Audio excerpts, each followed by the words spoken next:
And now it's about all the other things that I didn't even think about, to be honest with you. I did some incline bench press, barbell. I did some bloody dumbbells. Then I did some cable biceps, all sorts of stuff. I just kind of bounced around, and it's a very liberating mindset to be in when you're just kind of like, doing stuff in the gym. Like, I'm not even thinking about PRing or perfecting. I'm just moving my body and I suppose bodybuilding. I don't know what you call that. Just doing GPP, doing just weights. You know what I mean? The thing with, the period that I was just in, pushing the squat as maximally as possible, is that you become very specific. Everything you do is around that squat. So I dropped off everything towards the end that I didn't feel, that I felt like it wasn't contributing directly to my squat. So the deadlift dropped off. Everything else dropped off. Benching dropped off. Everything else that I was doing started dropping off because I needed every single point of recovery towards the one thing, which is the squat. When you do that, you start to run out of time. You start to run out of balance in the body. And basically at that point, you're squeezing out the last week or two of performance before the body starts to get too far unbalanced, and then eventually inflammation starts to settle in and all sorts of stuff.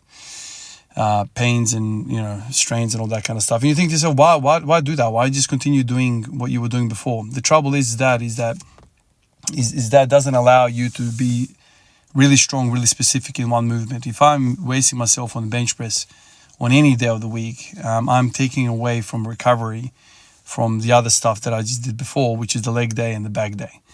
You only have so much energy to recover. It doesn't really matter if you do an opposite muscle. You are one. Your body is one. And so it doesn't matter what muscle you smash. The recovery process is within the same set of organs and systems. And so this is why I perform best when I just remove everything else from the mix that isn't contributing to me squatting. Back, for example, upper back for me is very important with squatting that I've concluded, and also obviously the leg day, low bar squats, wide stance stuff, adductor stuff. So in the next week or so, 2 weeks, 3 weeks, I'm going to be doing a lot of the other stuff. I don't know, it might be even longer than that. I don't know. I know when I'll feel all balanced up and even again. So, some love to the upper body. My anterior pelvic tilt got really, really bad in the last couple of weeks. That's because the quads are just getting tighter and tighter and tighter. So, I want to do some other stuff to address that. Obviously, the hip work is really, really important. Does that mean I do hip work every single day? Well, no, I can't. Yesterday I did 14 sets of adductors, and after that I went inside the house before sleep, and I'm back on the stretching machine, the middle split machine, and I cranked that thing. And so today the adductors are proper bloody sore. So I'm going to have to space out the adductor work. Once again, you need recovery. You can't just break down. So I don't know how I'm going to feel tomorrow, probably sore again, but maybe adductors twice a week. I'm going to throw in as well some abductors at some point. I also have been flirting idea. I know I said I wasn't going to do anything that worked well for me in that squatting period, but I do want to do some belt squats again, really light stuff, sets of 15 to 20, that kind of thing, to pump the quads a little bit. That's what I want to do for my leg day, if you want to call it a leg day. I've even thought about doing some pull-ups. I thought about doing some single arm rowing.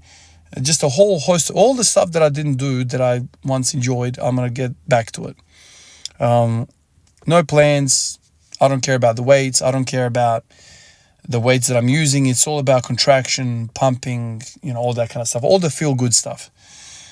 So, moving away from the powerlifting mindset, let's say, and now going into the bodybuilding aspect where, it's not so much about the weight you're moving, it's how you're moving it and how it's feeling and what you're using to move that weight and all that kind of stuff.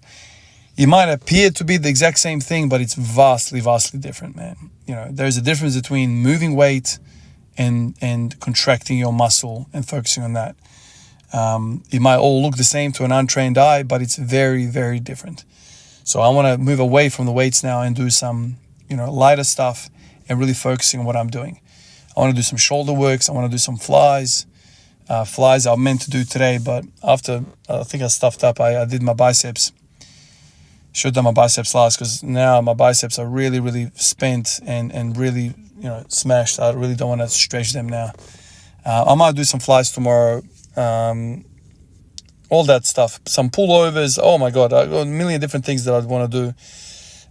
For the lower body, predominantly, it's going to be belt squats and a lot of the hip machines. That's what I want to do. And then, get back to it eventually. But, as I said to somebody in the comments recently, I know we all care about the big stuff, but really the big stuff is made of the little stuff. The little stuff is actually what makes everything go.